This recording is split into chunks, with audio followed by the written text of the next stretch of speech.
Salut à tous, bienvenue dans la review de ce RMR, un truc cheap de chez AliExpress. On va voir si finalement, est-ce que ça vaut le coup. Allez, c'est parti.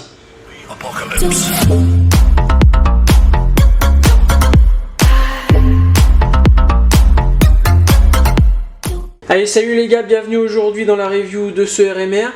Alors aujourd'hui, je vais essayer un petit concept, on va voir ensemble. Est-ce que ça vous intéresse ou pas d'essayer du matos cheap, du matos pas très cher, quelque chose de pas très connu, voire des pièces qu'on ne voit quasiment pas chez nous. Oui, j'en ai, je vais voir, il y a des pièces qu'on ne trouve pas ailleurs. N'hésitez pas à me dire dans les commentaires si c'est un système qui peut vous intéresser. N'hésitez pas à vous abonner à la chaîne, c'est important. Si vous cherchez à avoir des questions sur le matos ou des matos que vous ne trouvez pas, vous ne trouvez pas de review ou quoi, sachez que tout ce qui est acheté, c'est avec mon financement personnel. Donc si vous arrivez à vous abonner, à liker les vidéos, mettre des commentaires, moi c'est un appui pour les sites que je puisse aller voir, leur dire bah voilà j'ai 200 abonnés, essayez de m'envoyer du matos gratos et j'essaie de faire des reviews pour vous. Voilà, sur ce, allez on passe à la review. Allez, on est parti pour la review de ce RMR, donc voici la bébête que vous avez juste là, vendue avec une housse de protection, ça peut être pas mal, ça évitera les coups, les chocs, les rayures. Hop. Donc un RMR au prix de 24,64 €. Ouais, c'est vraiment pas cher. Pour un viseur, c'est vraiment pas cher. Vous comptez à peu près 3,50 € de frais de port. Ça dépendra, sachant que c'est pareil, je vous dis 24,64 €, mais les prix changent tout le temps là pour qu'ils gardent leur pseudo promo. Donc vous allez peut-être l'avoir à 25, d'autres à 23, voilà, ça dépend. Ça reste la même chose. Ça a été vendu par le magasin Magorui. Moi je l'ai acheté sur Magorui, donc bien sûr en Chine. C'est un viseur point rouge. Est-ce que je vais réussir à vous le montrer? Espérons pouvoir réussir à vous le montrer. Voilà, on le voit bien là. Voilà, c'est un point rouge. Alors là, sur la caméra, on a l'impression que c'est un point vraiment très fin. Voilà, le point, il est quand même un petit peu plus gros à l'œil nu. Ce viseur pèse environ 120 grammes. Donc vous partez sur quelque chose d'extrêmement léger. Clairement, ça pèse à rien du tout. Sachant que là, voilà, il y a le montage avec le rail Picatinny plus la pile. Donc là, il est complet. Voilà, vous êtes à 120 grammes. Il est composé d'aluminium. Quasiment la totalité en aluminium, vous avez un petit peu de plastique sur les boutons, enfin de caoutchouc là sur les boutons, sinon c'est quasiment que l'aluminium et puis du verre pour la vitre à l'avant. Vous n'avez pas de zoom dessus, c'est 1x1, c'est un viseur réflexe, donc là il n'y a pas de zoom dessus. Allez, on passe sur la boîte, du coup une boîte, bon bah standard en plastique, simple, voilà, basique. Par contre voilà, ça peut être bien pour ranger ses piles, ces trucs comme ça, parce que bon, moi personnellement le viseur je vais le laisser sur la réplique, là sur la CM041G, je vous montrerai après. Voilà, donc après ça peut être une boîte qui sert toujours. Dedans vous allez pouvoir retrouver à l'intérieur donc cette espèce de mousse là standard là qu'on voit de partout, pareil qui suffit, puis elle n'est pas collée, donc vous pouvez très bien l'enlever, avoir accès à la boîte complète. Dans cette boîte vous allez retrouver du coup, bon ça pour éviter l'humidité, vous allez retrouver la petite lingette qui va bien pour nettoyer le verre.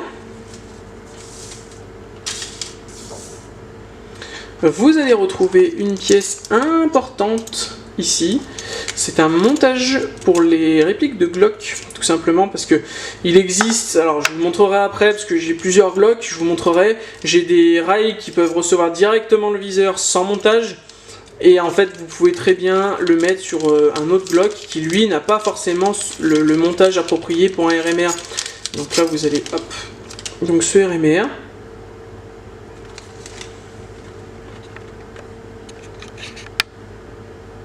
Voilà.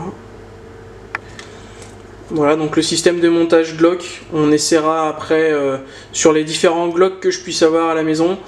On verra si finalement ça marche bien ou pas. Il est vendu avec tout un set de vis en complément. Voilà, quelque chose de basique, honnêtement. Voilà, c'est les vis standards. Dedans, vous allez retrouver également deux jeux de clés Allen. Alors pourquoi? Vous allez avoir la petite. Je commence déjà à inverser. Vous allez avoir la petite qui sert pour les deux vis qui sont ici et ici, pour pouvoir désolidariser le viseur du rail Picatinny qui est juste là. Et ici vous allez avoir la grosse clé Allen pour pouvoir serrer pour le rail Picatinny. Également à l'intérieur de la boîte, vous retrouverez cette petite pièce. Alors, ça paraît peut-être pas grand chose, très honnêtement, c'est peut-être pas grand chose, mais ça vous sert en fait tout simplement à régler votre viseur. En fait, les réglages qui se font sur ce viseur se font avec une vis ici et sur le dessus. Et le truc, c'est que on a tendance à utiliser des tournevis comme tout le monde en métal, ce qui fait qu'en fait ça vous abîme le vis ici et ici. Là, vous n'aurez pas besoin, c'est du plastique, vous aurez juste besoin de tourner et ça vous abîme pas votre viseur. En fait, je pense qu'ils ont essayé de faire quelque chose pour préserver un petit peu la qualité de ce viseur. Là, entre la housse, voilà, c'est quand même largement bien protégé. En plus, la petite clé, enfin moi je la retrouve pas tout le temps. J'ai eu pas mal de viseurs et c'est la première fois que j'ai une clé comme ça, donc c'est toujours intéressant des petits accessoires comme ça. Pour rebondir sur les réglages, vous allez avoir du coup une vis ici et une vis ici. Celle-ci pour gérer latéralement votre viseur et ici pour régler la hauteur de votre viseur. Sachant que j'ai déjà réglé mon viseur et beaucoup de viseurs n'ont pas forcément une grande amplitude. C'est-à-dire que vous allez visser, vous allez faire un tour et puis ça s'arrêtera là. Lui a vraiment une très grande marge de manœuvre. Ce qui fait que là par exemple je l'ai monté sur la CM041G et j'ai dû acheter un montage haut pour ce viseur que je vous présenterai après. Du coup il y a quand même un sacré réglage à faire, surtout au niveau de la descente. J'ai été large, enfin je pouvais même le descendre encore plus, donc honnêtement vous avez vraiment une large gamme pour pouvoir sur différentes répliques en fait, tout simple. Alors pour rebondir sur les marquages, vous allez retrouver du coup au niveau du réglage supérieur de ce viseur, donc voilà, un clic, un MOA, hop, visser ou dévisser, à voir après en fonction. Sur le côté gauche, vous allez retrouver patent pending sur le côté, vous allez retrouver un Made in USA qui n'est absolument pas vrai, hein. Voilà, c'est une copie de la marque Trigicon. Tous les marquages sont faux, voilà, enfin Made in USA il vient pas du tout des États-Unis, c'est pas du tout la marque Trigicon, hein, c'est juste une copie. De l'autre côté, vous allez retrouver, hop, ce marquage là. Au passage, je sais absolument pas ce que ça veut dire ce marquage là là-haut, donc n'hésitez pas à me dire dans les commentaires s'il y en a qui savent. J'ai essayé là, le numéro de série, donc c'est un numéro de série unique, hein, il n'y en a pas 40, et le QR code qui est juste au-dessus, j'ai testé, non, il n'arrive même pas à le lire, donc c'est un truc qui sert à rien. Et la dernière partie, du coup, le réglage que vous avez ici pour la version horizontale. Voilà. Alors, pour l'autre partie, comme je disais un peu plus tôt dans la vidéo, j'ai commandé un montage haut pour ce viseur. Voilà, c'était recommandé avec, je vais voir ce que ça vaut. On verra bien. Et du coup, pour le packaging, donc quelque chose de très simple et très sobre. Voilà, vous avez une partie en plastique que vous ouvrez, hop, basique, et voici le montage. Et en plus de ça, à l'intérieur, vous aurez une clé Allen. Alors, pour ce montage haut, donc on est sur quelque chose pareil, hein, de basique, de standard. Maintenant, j'ai été agréablement surpris par cette pièce, tout simplement parce que quand je l'ai fixé, ça bougeait pas d'un poil. Il n'y a vraiment pas de jeu. Et surtout, le point fort de cette pièce, qui coûte 8,77 €, c'est rien, hein, clairement, c'est que dalle, hein. En version noire, pareil, en alu, c'est que tout simplement vous avez, alors j'espère que vous le verrez, vous avez une encoche avec cette vis là, vous avez une vis à l'intérieur en fait qui vient verrouiller votre réglage. Et ben c'est peut-être tout bête, mais honnêtement, ça fait le taf quoi. Ça fait le taf, au moins t'as pas de jeu, ça bouge pas, c'est carrément bien quoi.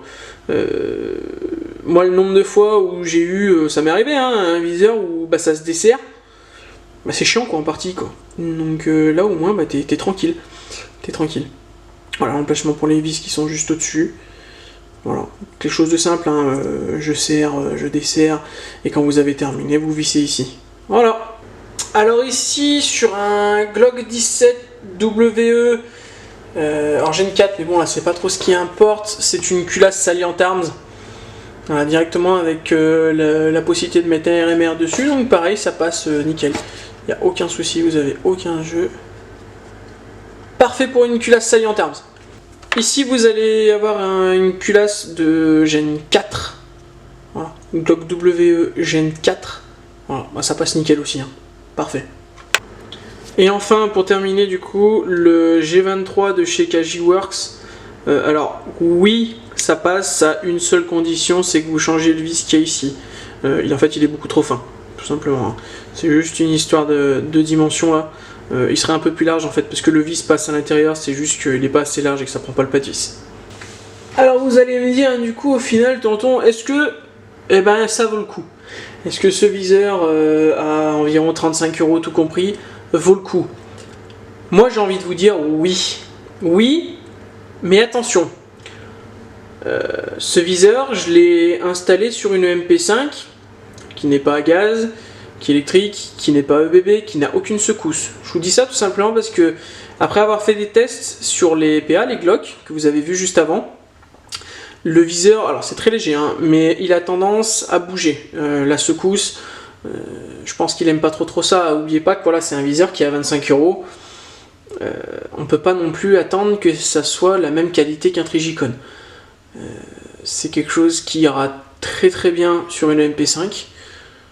Vous avez quelque chose de qualité, quelque chose de réaliste, vous avez les marquages officiels entre guillemets. Vous avez un viseur en fait qui est tout simplement complet. Hormis la pile, vous n'avez pas la pile. La CR 2032, malheureusement, elle n'y est pas. C'est le seul. Enfin, les deux hic qu'il y a à reprocher sur ce viseur, c'est que vraiment, si vous jouez sur une réplique avec des secousses GBBR, GBB, ça va être compliqué en fait, puisque votre viseur aura tendance à bouger un petit peu. Et voilà, le seul manque après, voilà, c'est la pile. Mais ça, après, je vous dis, hein, pour 25 €, on peut pas s'attendre à avoir quelque chose de parfait et qui vaut comme un vrai Trigicon qui vaut, je sais pas combien ça vaut un Trigicon, 350, 400 €, un vrai. Donc voilà, la petite boîte qui va avec, vous avez tout avec, hormis cette pile. Mais moi, pour la conclusion, ouais, ça vaut le coup. Pour l'utilité que j'en ai, moi je vous le dis, ça vaut le coup. Donc je vous invite à foncer sur AliExpress et vous commander ce RMR parce que honnêtement, c'est propre. Et comme je vous l'ai dit au début de la vidéo, n'hésitez pas à me dire dans les commentaires si ça vous intéresse, des trucs comme ça. Ça vaut le coup, est-ce que c'est bien, est-ce que c'est pas bien, est-ce que le chip c'est mieux que le... C'est mieux, le rapport qualité-prix que du vrai. Voilà, n'hésitez pas à me dire. Sur ce, c'est la fin de la vidéo. Je vous souhaite une bonne journée, et puis je vous dis à la prochaine review. Allez, salut les gars.